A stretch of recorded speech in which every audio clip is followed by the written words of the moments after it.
Hello guys, how are we doing? Welcome back to another video. Today I've got a new sort of series for you. I'm going to be reviewing each game week of the EFL Championship, hopefully from now until the end of the season. So in these videos I'll be just sort of briefly touching on all the results, and then at the end of the video I'll be commenting on sort of result of the week, goal of the week. I'll try and be as less biased as possible, because obviously I am a Norwich fan, so there is probably a chance of that, but yeah. I'm looking forward to making these videos because I just want to keep up to date with the Championship a bit more. I think I just focus on Norwich a bit too much at the moment and what's going on. So yeah, enjoy the video. First of all then, here are all the results from game week 24. So all of these matches took place on Boxing Day. So just if you're unaware, just see for yourself. We'll be starting with the early kick-off then. This game kicked off at 1 o'clock. It was between Millwall and Wolves. It finished 2-2.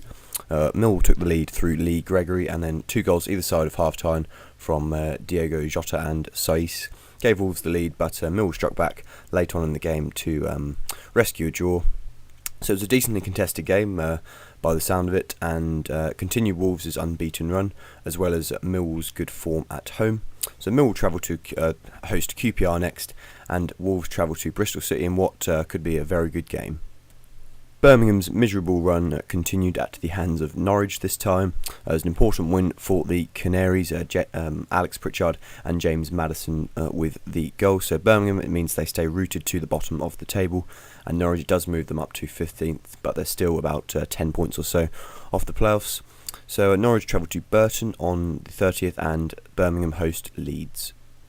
A 0-0 draw between Barnsley and Preston meant Preston's unbeaten run and decent form kept going, whereas Barnsley not looking too good for them at the moment, just need to win a couple of games. So they stay 20th and Preston stay 9th. Preston travel to Cardiff on Friday night, and Barnsley host Reading. Another win for Bristol City. They really are in the form of their life at the moment. That's 4 wins out of 5 now for them. Patterson and Kelly with second half goals against Reading, who have just had a little dip in form. 3 straight defeats for them, meaning they drop to 17th. Bristol City now move into the automatic promotion places, and that's 4 wins out of 5 for them.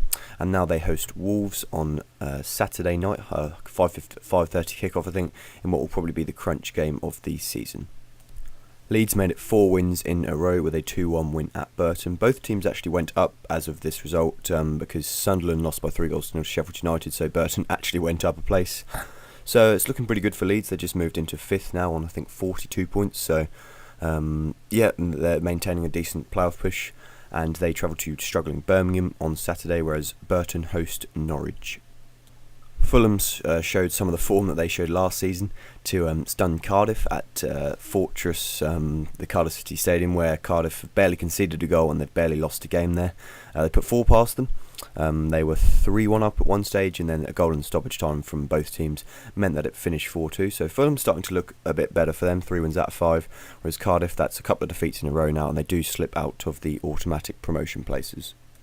Sheffield Wednesday's first game after the sacking of Carlos Carvalhal ended in a win, with them putting 3 goals past Nottingham Forest, who seem to be probably the most up and down club in the Championship in terms of results. Great goal from Adam Reach to put them in the lead, and a penalty from Jordan Rhodes on half-time, with Lucas João adding a third in stoppage time in the second half. So that moves Forest down to 13th and Wednesday up to 14th, and Forest with a game against Sunderland at home next, and Sheffield Wednesday travelling to Brentford. Derby and Hull played out the second goalless draw of the afternoon. It did mean Derby's unbeaten run on the road stretched to 8 games, but they were unable to go second. They could have gone second with a win here. So 4 wins out of 5 for them. It's still looking alright, whereas for Hull, still quite inconsistent. Need to start picking up some points soon. They host Fulham, and Derby travel to Ipswich. That brings us to another goalless draw then, Ipswich 0, QPR 0, so not too many chances by the sound of this one, QPR having one of the best chances on 50 minutes, and it means Ipswich are 5 points off the playoffs, whereas QPR are now 8 points clear of the relegation zone. Ipswich host Derby next, and QPR travel to Millwall in a London derby. Middlesbrough started life under Tony Pulis in style. He was appointed manager just in the morning, I think, and they collected a 2-0 win against Bolton, whose form had started to pick up. As you can see, a couple of wins in there, but they still lost 3 out of 5. And Borough, on the other hand, 3 wins out of 4 now, up to 7th and not too far off the playoff places, so things are looking a bit better for them. They host Aston Villa on the 30th, and Bolton travel to Sheffield United. Sheffield United stopped the rot then with a 3-0 win over struggling Sunderland. That result meant the Black Cats moved down to 22nd, whereas Sheffield United retained their place in the playoffs. So three goals in quick succession for them. So ended a run of, I think, four games without a win there, which included 3 defeats in a row, whereas Sunderland's form continues to be up and down. So Sheffield United host Bolton next, and Sunderland travel to Nottingham Forest.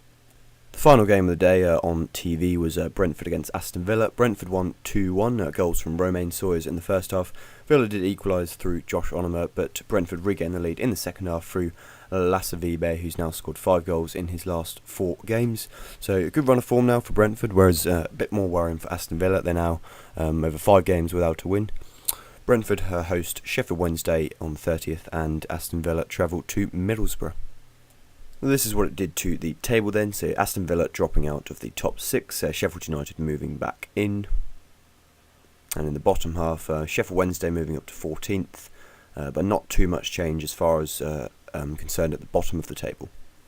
Well, that brings us to our results for the week, etc. So result of the week for me was Fulham beating Cardiff at 4-2, especially at Cardiff, because no one really could have predicted that. Most important victory, I will give it to Sheffield Wednesday, because they were on such a terrible run and they really needed 3 points. Otherwise, they could have been in danger of being sucked into a relegation battle. Goal of the week, also Sheffield Wednesday. No favouritism here. It was Adam Reach. That was a goal after about 5 minutes, and you should see it for yourself. That was a pretty incredible goal. There's no prediction score there, but in the future I'm going to do predictions each week and then see if I get any of them right. Probably won't, but and then finally promotion. This is what promotion relegation. So who I think at the moment are certain to either get promoted or relegated. So going to go for Wolves for promotion and Birmingham for relegation. Just finishing off now. So the fixtures in Gameweek 25. Then some pretty enticing fixtures there, starting off on a Friday with there's 2 matches, Cardiff versus Preston and Millwall versus QPR. Bristol City versus Wolves is no doubt probably going to be the game of the week. That's on Saturday night. I think that is the Sky game. So yeah, as for these videos, they'll probably hopefully they'll improve from this, have a couple more features next time. I'm trying not to make them too long, because I don't think anybody wants to sit there for 20 minutes watching me ramble on about teams that I don't watch. So hopefully I'll keep them under 10 minutes each week. So yeah, let me know how I've done, or if you're a fan of any of those clubs, let me know how your club is doing, or anything that I missed on them. So yeah, thank you very much for watching, guys, and I will see you next time.